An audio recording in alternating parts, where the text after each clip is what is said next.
Sergeant Braxton Bird, a motor transport operator with the 213th Forward Support Company, Utah National Guard, loads a 155mm artillery round onto a truck to transport it to a gun line during Western Strike 22 at Orchard Combat Training Center, Idaho, June 10, 2022.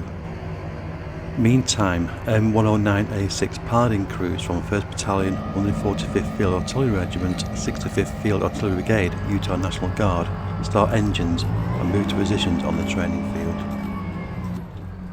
Western Strike 22 is an exportable combat training capabilities exercise led by the 65th Field Artillery Brigade, nicknamed America's Thunder, part of Utah Army National Guard. Brings together over 2,000 Army National Guard soldiers. In addition to their battalions, the 65th Field Artillery Brigade was also accompanied by aviation soldiers from Utah and active duty soldiers from Texas and Washington. Each component was summoned by the 65th FAB for one simple reason: to train and build a force that is ready to deploy at a moment's notice.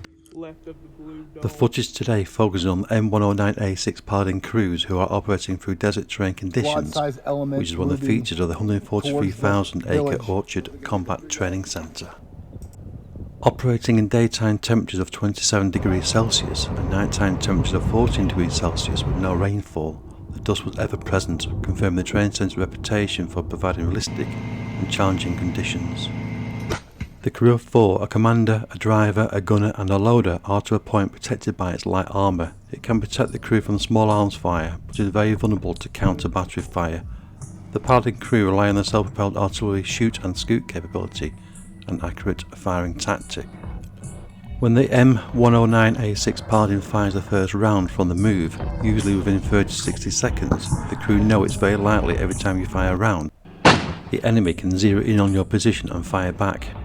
The shoot and scoot capability allows the 32 tons Paladin with a top speed of 35 miles per hour to move enough of a distance away from its original firing position to avoid returning enemy fire. The M109A6 Paladin main armament is a 155mm M284 cannon, which is fitted with an M182 gun mount. It has a range of 24 kilometers using unassisted rounds or 30 kilometers using assisted rounds. The Paladin is capable of firing up to 4 rounds per minute, reducing to a sustained rate of 1 round every 3 minutes to allow cooling of the gun barrel. A 12.7mm M2 machine gun is mounted on the right hand side of the turret.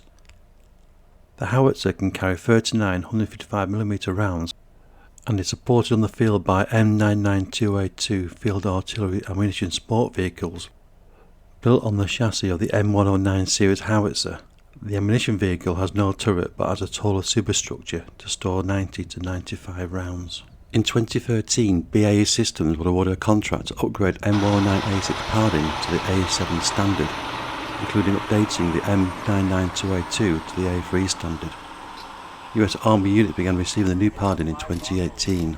The 35 tons M109A7 howitzer and the M992A3 tracked ammunition carrier vehicle, seen here, now shares common chassis components with a Bradley fighting vehicle, such as the engine, transmission and tracks.